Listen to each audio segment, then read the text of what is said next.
Audio Jungle.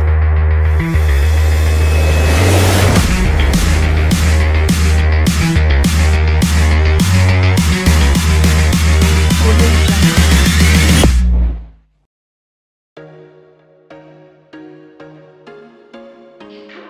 Mendatangkan pemain-pemain yang masih muda namun memiliki potensi yang bagus kini sedang menjadi tren di kalangan klub-klub Eropa.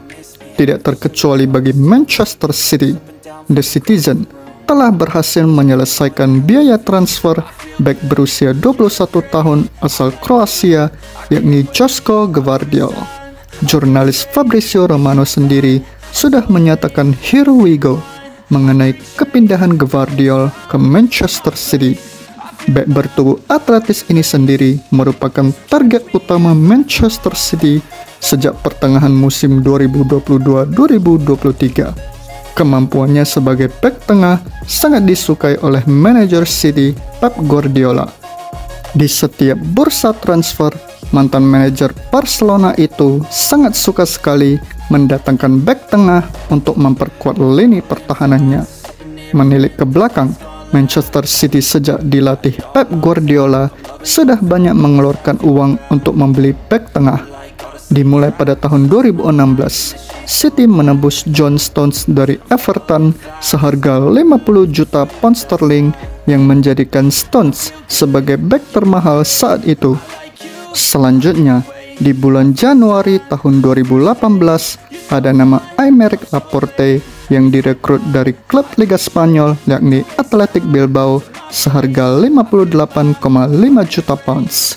Sempat berhenti 2 musim tidak belanja bek tengah, City kemudian membeli Ruben Dias dan Nathan Ake di musim panas 2020 dengan mengeluarkan total budget sebesar 106 juta pounds. Lalu di musim panas 2022 kemarin, Manuel Akanji dibeli dari Borussia Dortmund seharga 17,5 juta pounds. Dan di musim panas ini, giliran Joško Gvardiol yang diboyong Manchester City. Dan kabarnya, City harus menebus biayanya yang besar hingga mencapai 100 juta euro. Angka tersebut akan menjadikan pemain asal Kroasia itu sebagai bek termahal di dunia, menggeser posisi Harry Maguire yang bernilai 87 juta euro. Guardiola sendiri sudah jatuh hati kepada Gvardiol saat mereka berdua berjumpa di babak 16 besar Liga Champions di musim lalu, yang kala itu mempertemukan Manchester City yang menghadapi RB Leipzig. Pada laga itu, pemain bertinggi 185 cm tersebut turun sebagai starter dan mencetak gol di leg pertama yang berakhir 1-1 di Jerman. Sayangnya, langkah RB Leipzig pada leg kedua babak 16 besar harus terhenti setelah The Citizen membantai klub tersebut dengan skor 7-0 di Etihad Stadium. Setelah laga itu, Gvardiol mengakui bahwa dia telah berdiskusi dengan pelatih City, Pep Guardiola. Namun ia menolak untuk mempublikasikan detail dari percakapan pribadinya dengan Pep. "Saya mengelurkan tangan saya pada Guardiola di Liga Champions.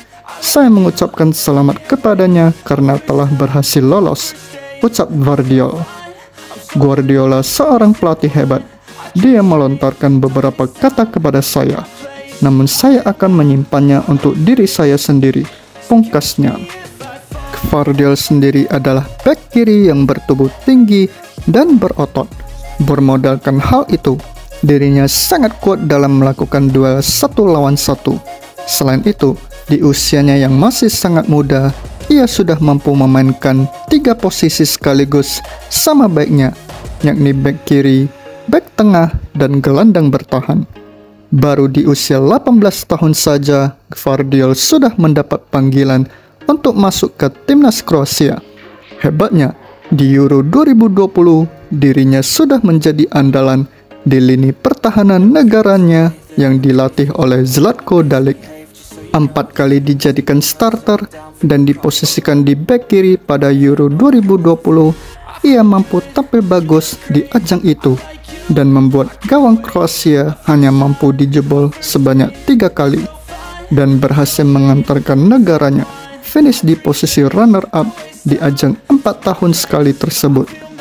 Belum selesai sampai di situ, Gvardiol kembali menunjukkan tajinya di Piala Dunia Qatar tahun 2022, masih di bawah kendali Zlatko Dalic.